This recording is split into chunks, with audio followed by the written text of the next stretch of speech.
আয়োজনের এই মাইকের আওয়াজ যতদূর পর্যন্ত পৌঁছাচ্ছে, জাতি বর্ণ শ্রেণী কর্ম নির্বিশেষে সকল হিন্দু সংস্কার সম্পন্ন মানুষকে আমি শুভেচ্ছা এবং অভিবাদন জানাই।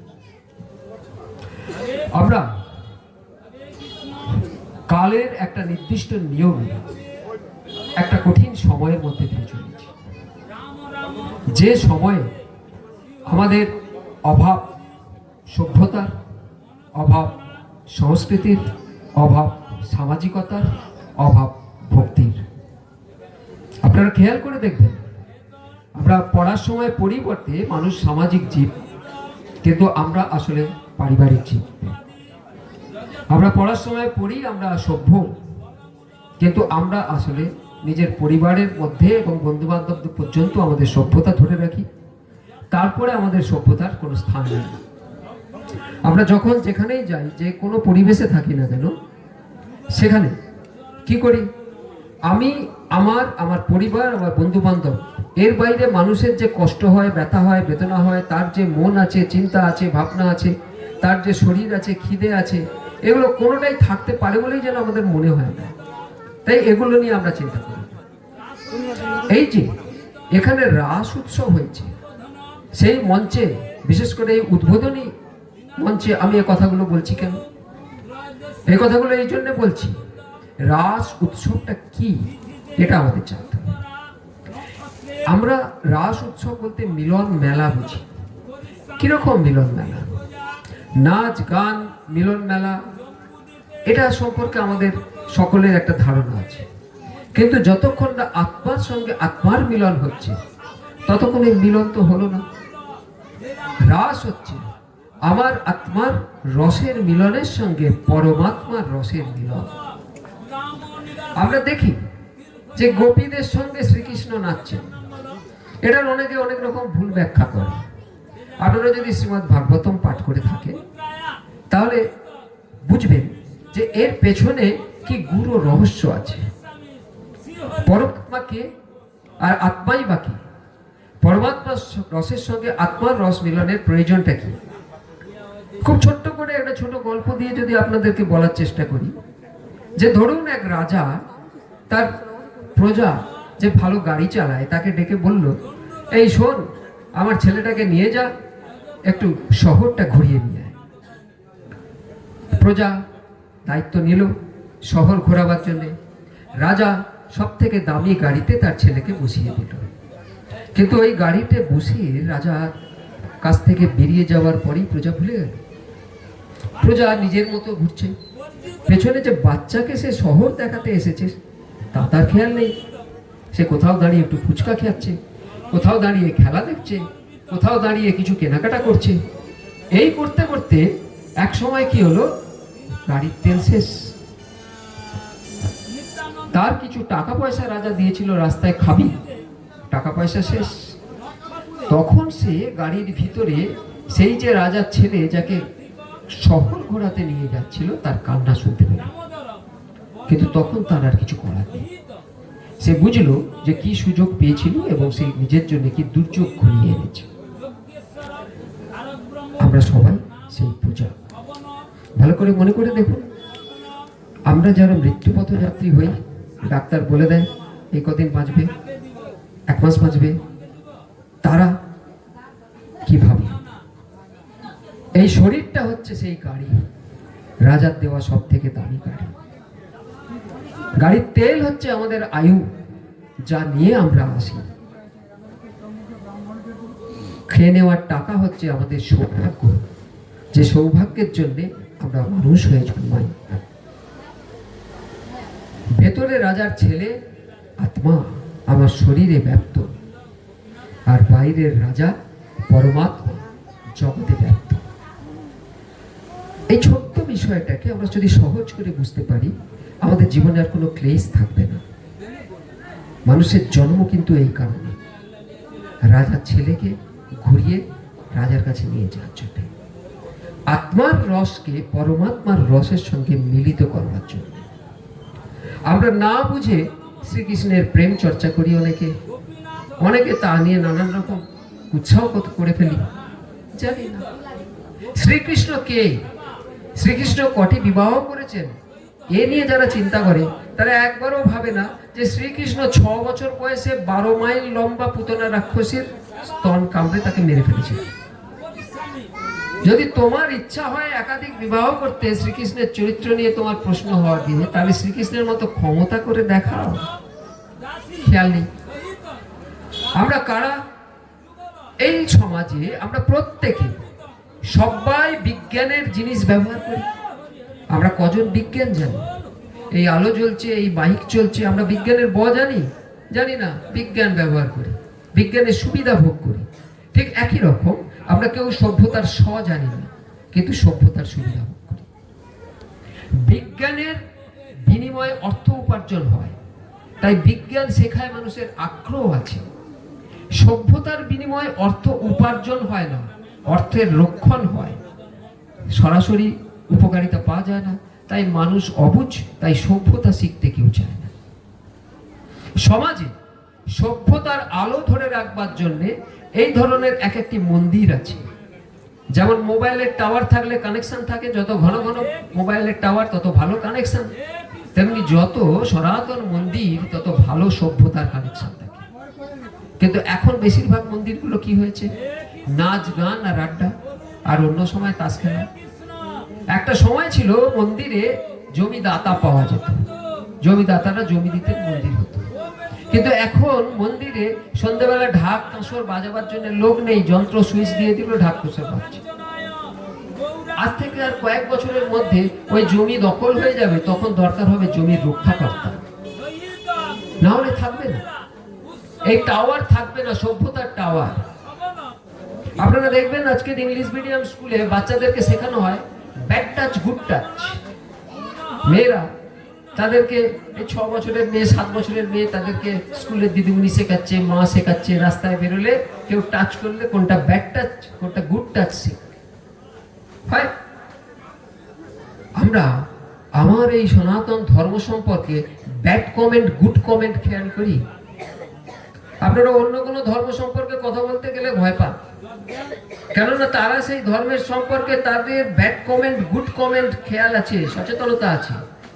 কিন্তু আমাদের ধর্মের সম্পর্কে আমাদের সামনে দাঁড়িয়ে যে কেউ যা খুশি বলে চলে যায়, আমরা শুনেনি।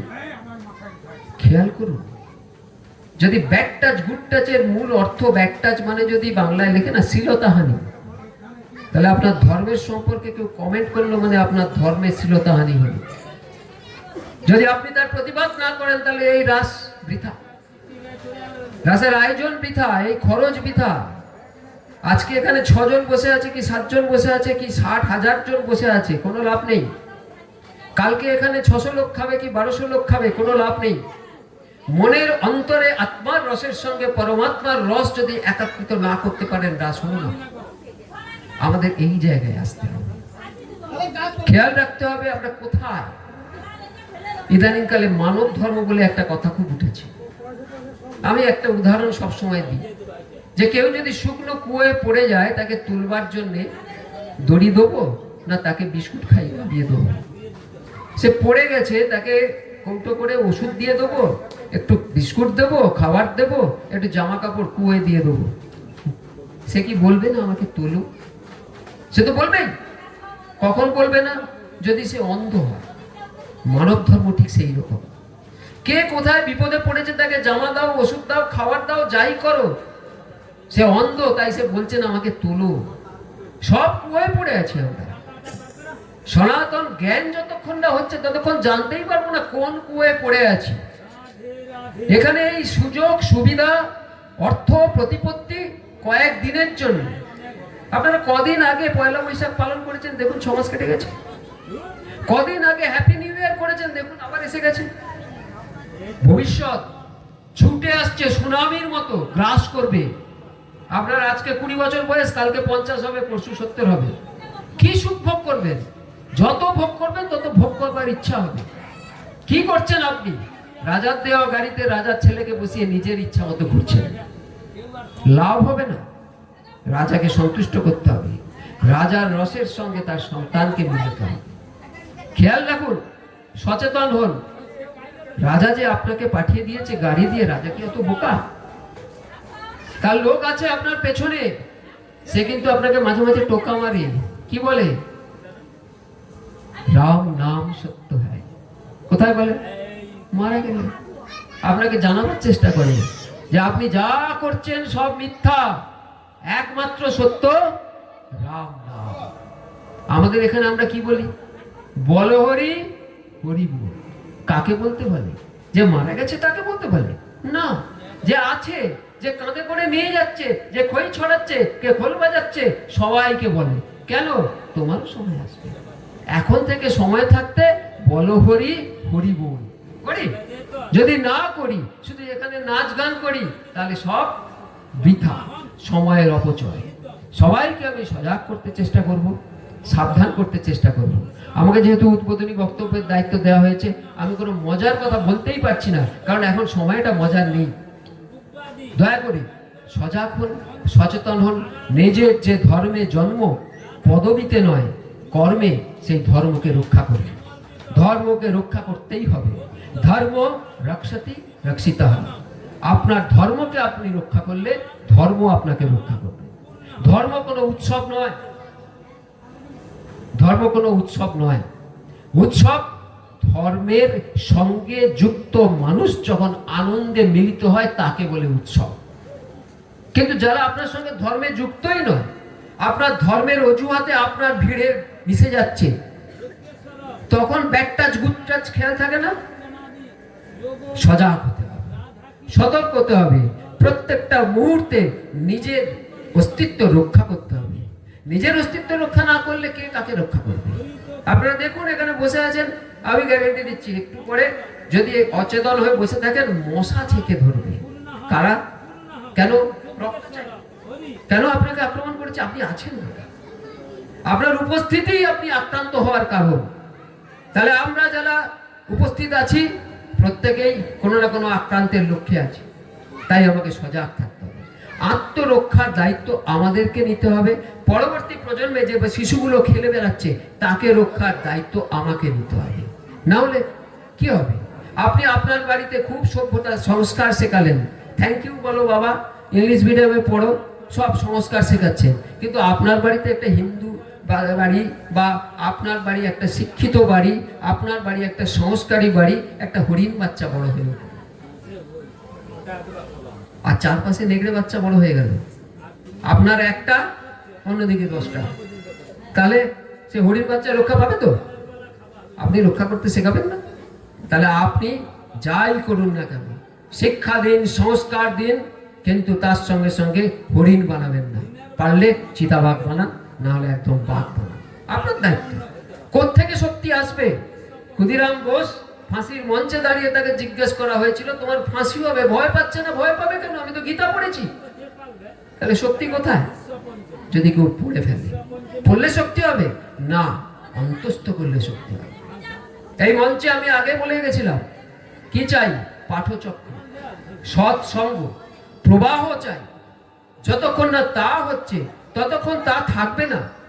একদিন যদি বেশি বেশি খাবার খেয়ে নি, তারপর যদি 7 দিন না খাই, শরীর ঠিক থাকবে?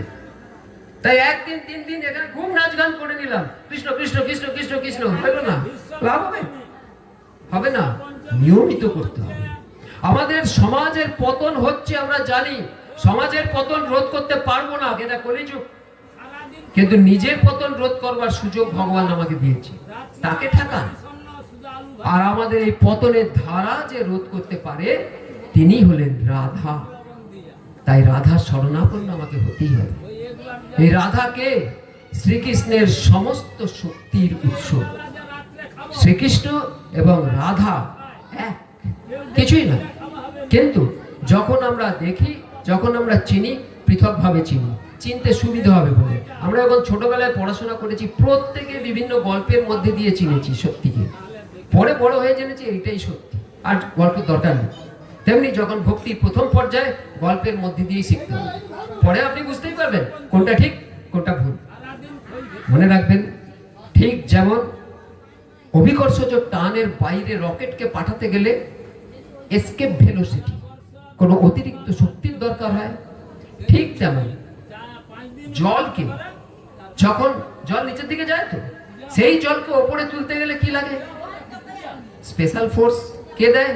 ইলেকট্রিসিটি। ঠিক সেই রকম আমাদের মন সবসময় নিচের দিকে যায়, অনিষ্ট করতে চায়, অন্যায় করতে চায়, সুবিধা পেতে চায়।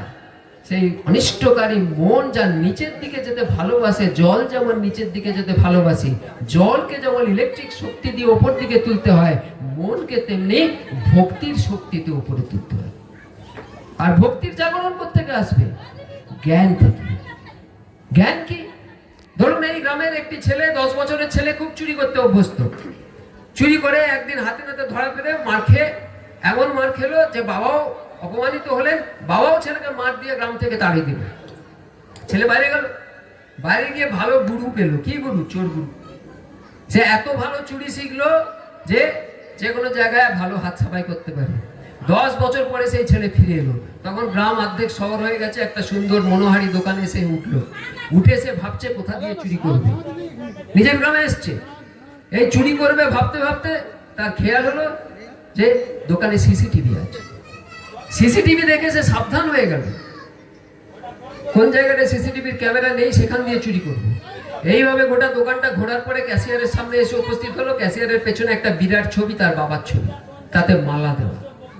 সে কি বুঝলো? তার বাবার দোকান, আর বাবা মারা গেছে। তাহলে এতক্ষণ এই দোকানে সে কি করবে ভাবছিল? চুরি করবে ভাবছিল। চুরি করেনি কেন? সিসিটিভির ভয়। এখন চুরি আর করছে না, বরঞ্চ যেহেতু সে তার মনে চোর, সে সবাইকে চোর ভাবছে, দেখছে কেউ কিছু চুরি করছে না তো, কেন সে লোকের চুরি করছে কিনা দেখছে। এখন তার কি জন্মেছে? সে চুরি করছিল না প্রথমে ভয়ে, এখন চুরি করছে না কেন? ভালোবাসা। কার দোকান? তার বাবার দোকান, তার ভাই মা চালাচ্ছে, তাহলে সেই দোকানে সে চুরি করছে।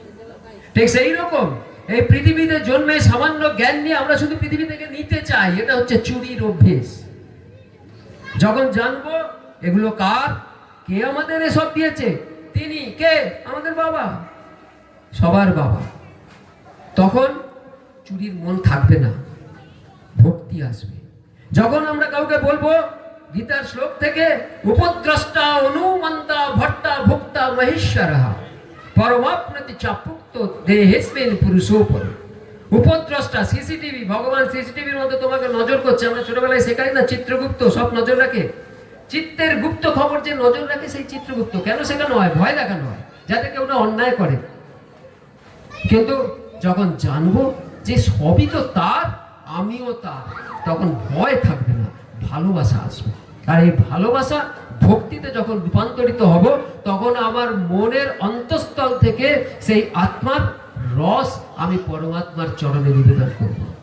তখন রাস সম্পূর্ণ হবে, তবে গিয়ে আমাদের জীবন সার্থক হবে। যে জন্য আমরা এসেছি সেই কাজে আমরা সফল হব। আর এই লক্ষ্যে যেতে যে সময় লাগবে, সেই সময় আমার এই বাচ্চারা যতক্ষণে এই জ্ঞান হয়, তাদেরকে রক্ষা করতেও আমাদেরকে হবে। তাই রক্ষা করবার জন্য রক্ষা ব্যবস্থা আমাদের আনতে হবে। এই হচ্ছে হিন্দু সনাতন ধর্ম, যেখানে শস্ত্র আর শাস্ত্র একসঙ্গে কথা বলে। ধর্ম রক্ষতি রক্ষিত। আমি এই পর্যন্ত বললাম। সবাই ভালো থাকবেন, সবাইকে ভালো রাখবেন, মানুষকে সজাগ করবেন, ভালোবাসা দেবেন, আত্মনিবেদন করবেন প্রভুর প্রায়ে, যাতে করে একদিন না একদিন আমাদের জীবন সার্থক হয়। ওম পূর্ণমদঃ পূর্ণমিদং পূর্ণাৎ পূর্ণমুদচ্যতে পূর্ণস্য পূর্ণমাদায় পূর্ণমেবাবশিষ্যতে। ওম শান্তি, ওম শান্তি, ওম শান্তি।